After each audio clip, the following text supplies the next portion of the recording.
Bonjour chers amis, heureux de vous retrouver sur ce canal du Jardin du Curé, hébergé toujours par l'Homme Nouveau, que je remercie spécialement.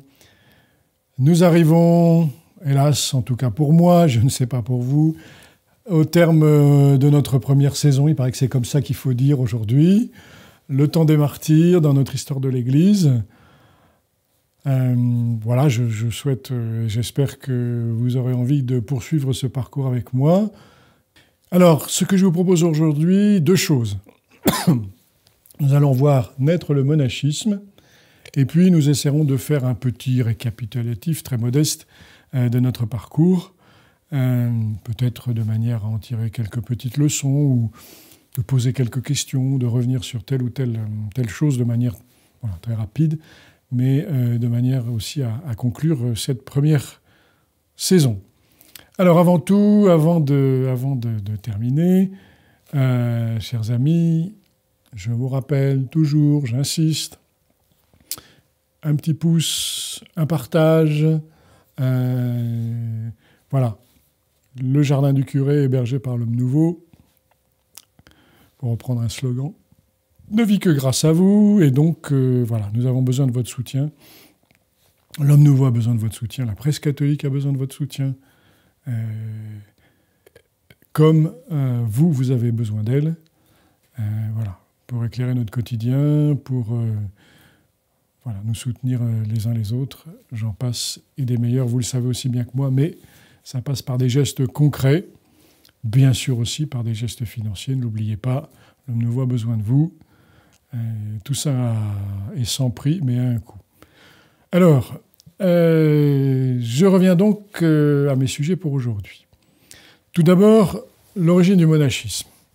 Alors, ce qui est très intéressant, et ce que j'ai un peu découvert aussi grâce à vous, en faisant mes petites recherches, c'est que, eh bien, figurez-vous qu'entre le temps des martyrs et la naissance du monachisme sont très liés. Je m'explique. Nous avons vu ces persécutions extérieures, tout ce qu'elles ont engendré, tout ce qu'elles ont fait naître de l'Église, de sainteté, d'exemplarité, de pratique spirituelle, d'amélioration, de compréhension des sacrements, bref, d'enrichissement de la foi. Mais on sait aussi que ce temps des martyrs a été l'occasion, le prétexte pour un certain nombre de chrétiens aussi, face à la persécution, face à l'opposition des institutions, face aux menaces de la police, de la loi. Certains ont choisi, de manière provisoire et aussi de manière définitive,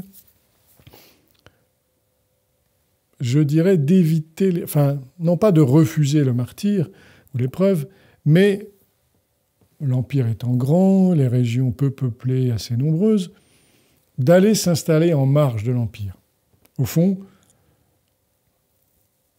reprenant un petit peu l'invitation de l'Évangile, de secouer la poussière de leurs souliers et d'aller s'installer un peu plus loin, à l'abri des regards, pour mener une vie chrétienne authentique, et sans la perpétuelle épée de Damoclès de la persécution ou de la mort au-dessus d'eux. On le voit par exemple dans la vie de certains saints, dont nous reparlerons peut-être un jour aussi, que nous allons évoquer très très rapidement aujourd'hui.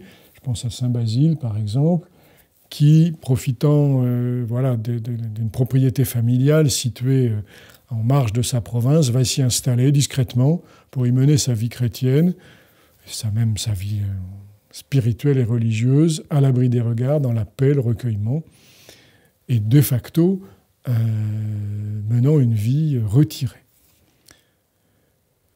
On sait aussi que les crises de l'Empire, les guerres, la conscription, les impôts, les taxes, l'écrasement par les impôts ont, je dirais, favorisé aussi dans la population, ça c'est d'un point de vue un peu plus sociologique, l'installation en marge de l'Empire d'une population en marge de la société.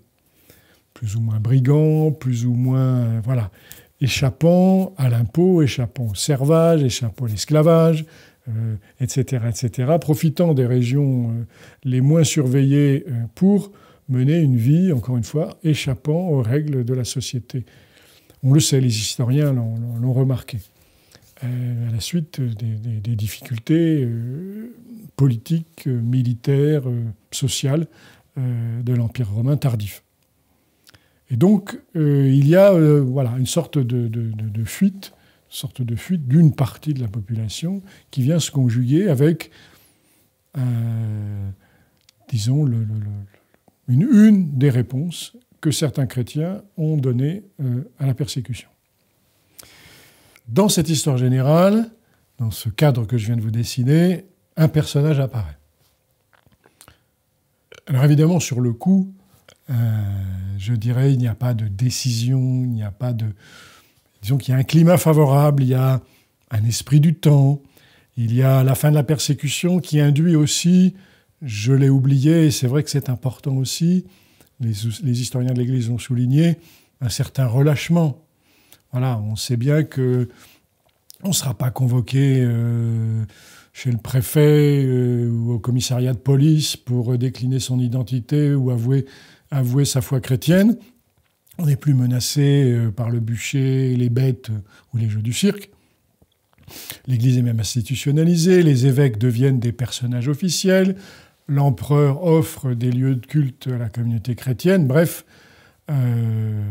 c'est la grande éclosion, la grande liberté, mais c'est aussi le temps du relâchement, voire même de l'arrivisme. Si l'empereur se dit chrétien, évidemment, pour faire carrière dans l'administration, dans l'armée, certains, toujours les petits malins qu'on retrouve à toutes les générations, se disent que, voilà, si on s'affiche comme chrétien, ben, ma foi, peu importe, personne n'ira vérifier à l'intérieur, mais au moins, ça fera plaisir à l'empereur ou au chef de bureau ou au chef de service. Donc un certain relâchement, et évidemment, le culte entretenu du temps des martyrs marque le contraste entre ceux qui étaient capables de donner leur vie pour Jésus et puis le temps d'aujourd'hui. D'où cette réaction. Alors elle va apparaître en plusieurs endroits, mais la tradition de l'Église disons, repère un lieu et une personne. Il s'appelle Antoine. Qui est-il ? En fait, il s'agit d'un jeune agriculteur, un jeune paysan de la vallée du Nil, on dirait un fellah aujourd'hui,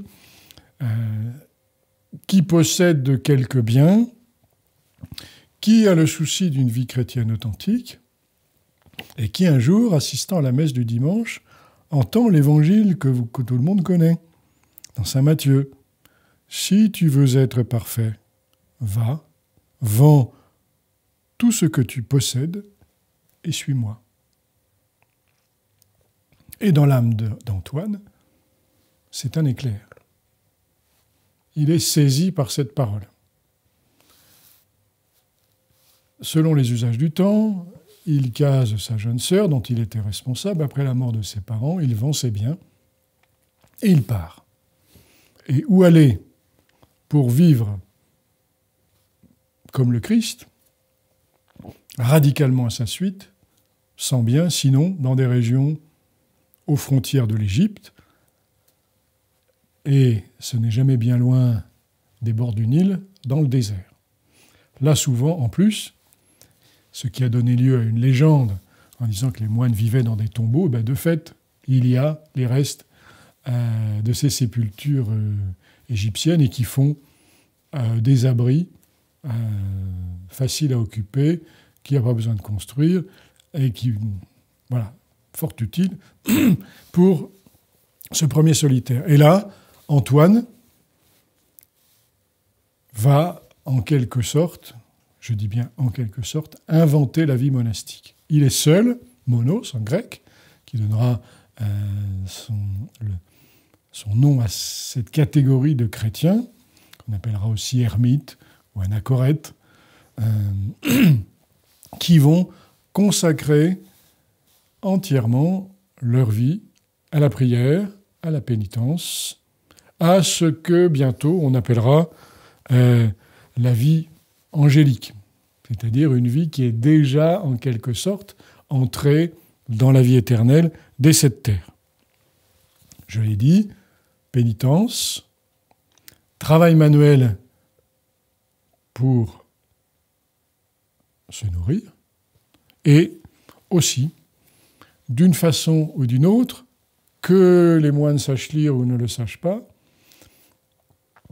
ce que l'on appellera aussi plus tard dans la tradition monastique la lectio, c'est-à-dire la lecture de l'Écriture sainte, en règle générale, surtout basée, centrée sur la récitation des psaumes. Voilà. C'est l'intuition de départ, c'est l'intuition fondamentale, c'est ce en quoi Antoine est un modèle et va devenir le père des moines dans toute la chrétienté. Alors on le sait, là aussi ça fait partie de mes petits dadas, il n'y a pas de génération spontanée dans l'Église, les formes de vie chrétienne ne tombent pas du ciel toutes faites, il y a l'inspiration du Saint-Esprit, mais la grâce ne remplace pas la nature. Et donc, je vous ai expliqué le cadre général. On sait aussi que dans beaucoup de traditions religieuses, en dehors même du christianisme, y compris dans le judaïsme, il y a eu de ces formes de vie radicale, entièrement consacrées. Évidemment, on pense à Jean-Baptiste, Saint Jean-Baptiste. On pense aussi aux fameux Esséniens, dont on a découvert la bibliothèque il y a 70 ans environ, au bord de la mer Morte. Bref. Et on sait que dans beaucoup d'autres traditions, et d'ailleurs en Égypte, on connaissait, par exemple, la tradition des sages de l'Inde, qui aussi vivaient nus, cherchant à lutter contre leurs passions, en pratiquant des techniques corporelles favorisant la vie spirituelle, que les écoles de philosophie grecque avaient repérées, les historiens grecs, et qu'on appelait les gymnosophistes, qui devaient correspondre plus ou moins, alors là je m'avance peut-être un peu, mais au yoga, si vous voulez, et au sadhu de la tradition indienne. Bref, donc si vous voulez, Saint Antoine ne tombe pas du ciel, même si il est poussé par l'Esprit Saint au désert comme Jésus, et qu'il veut vivre cette vie entièrement consacrée à lui. Ce qui est intéressant aussi pour nous, et qui est aussi une leçon sur la manière dont l'Évangile avance, dont la vie chrétienne se développe, etc., Saint Antoine, qui avait voulu vivre seul, se retrouve bientôt entouré de disciples. La sainteté attire. Plus vous fuyez les hommes, diront les moines d'Égypte, plus ils vous courent après. C'est un grand classique. C'est même une sorte de gage d'authenticité de la vie érémitique et de la vie monastique, c'est que plus vous fuyez les hommes pour courir après le bon Dieu, et souvent, plus vous ayant vu partir dans la bonne direction, ils se mettent à vous suivre. D'où un grand combat et une grande difficulté à gérer cette relation entre le monde intérieur, le monde extérieur, la vie monastique et la vie extérieure, etc. Bon, tout ça, on en reparlera probablement, en particulier quand on parlera de Saint-Benoît. Donc, voilà. Alors, ce qui est intéressant pour nous aussi, c'est qu'il y a donc ça. Et le deuxième aspect intéressant, à mon sens, c'est que, et ça ferait plaisir aux gens de la communication d'aujourd'hui, c'est qu'il y a Antoine, sa vie, son expérience authentique, et puis il y a celui qui va en faire, passez-moi l'expression, la publicité. À savoir le grand évêque d'Alexandrie, grand confesseur de la foi, grand défenseur de la foi au Christ, dont on reparlera, Saint Athanase, qui va écrire une vie d'Antoine, dans laquelle il va résumer et présenter l'expérience spirituelle. Et c'est à travers ce livre et sa traduction latine que l'expérience monastique des pères d'Égypte, puisque Antoine va avoir de nombreux successeurs, on n'a malheureusement pas le temps d'en parler, en particulier ceux qu'on appelle les pères du désert, qui vont en quelque sorte être la matrice autour d'Antoine, avec d'autres grandes figures de sainteté monastique, pour fonder cette expérience particulière qui va irriguer et qui continue à irriguer la vie de l'Église aujourd'hui. Suivre fondamentalement, radicalement Jésus en abandonnant tous ses biens, en renonçant à ce monde pour se consacrer à Dieu entièrement, autant qu'il est possible. Eh bien, c'est grâce en particulier à ce récit, à cette vie d'Athanase, qui va être une sorte de best-seller et qui va se répandre aux quatre coins de l'Empire. À tel point, et je vais terminer par cette petite anecdote, il faut savoir que dans sa quête spirituelle, cherchant à droite et à gauche comment il pouvait répondre au Seigneur, un jeune fonctionnaire de l'Empire d'origine africaine est nommé, et étant dans la région de Trèves, découvrira aux portes de la ville, dans une pauvre cabane, un homme qui lui paraîtra assez étrange et qui lui fera part et qui lui remettra et lui donnera à lire la vie de saint Antoine par Athanase. Et ce jeune homme, ce jeune fonctionnaire s'appelait Augustin, il était originaire d'Hippone, vous voyez de qui je veux parler. Voilà. L'expérience monastique va se répandre comme un feu de poudre d'un bout à l'autre de la chrétienté, même à l'extérieur de l'Empire romain, et elle va s'enraciner, s'approfondir, elle va même s'organiser avec ce que l'on va appeler les règles monastiques. On en reparlera peut-être un peu plus tard dans la deuxième saison, si ça dépend un petit peu de vous aussi, hein. Et ainsi devenir, je dirais, une part entière de la vocation chrétienne. Voilà, je vais être obligé de m'arrêter là. J'ai déjà été bien bavard. Et maintenant, quelques petits mots de conclusion. Nous avons donc parcouru les 3 premiers siècles, environ 3 premiers siècles des temps de l'Église, qui ont été marqués par, évidemment, l'incarnation. Nous ne l'avons pas évoqué directement. Puis, par le temps des apôtres, la prédication apostolique. Nous avons évoqué Saint Pierre et Saint Paul. Ça, c'était du temps de la première version du Jardin du Curé. Puis ensuite est venu le temps des apologistes, rendre raison de la foi, défendre la foi avec l'usage de la raison. Témoignage reçu des apôtres dont nous rendons raison. Pourquoi est-il raisonnable? Pourquoi est-il juste? Pourquoi est-il vrai de devenir chrétien, de suivre le Christ, de chercher à l'imiter, voire même de s'identifier à lui d'une certaine façon? Ce fut le temps des pères apologistes. Mais ce discours, avec des mots, avec des arguments, premières esquisses d'une philosophie chrétienne, premières esquisses d'une théologie de la foi, elle va être en quelque sorte scellée, cimentée.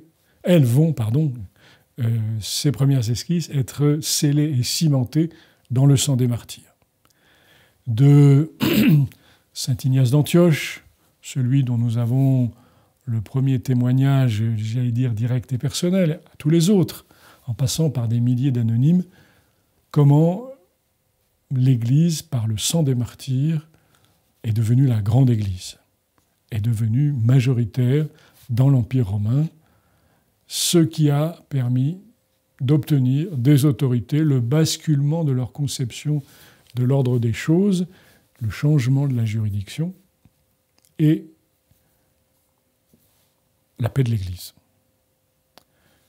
qui, sans que s'arrête le train de l'histoire, sans que s'arrête le pèlerinage de l'Église sur cette terre, va donner à ce moment-là naissance en particulier à cette autre magnifique et grande expérience qu'est la vie monastique, et dont nous verrons à quel point elle est importante pour la suite.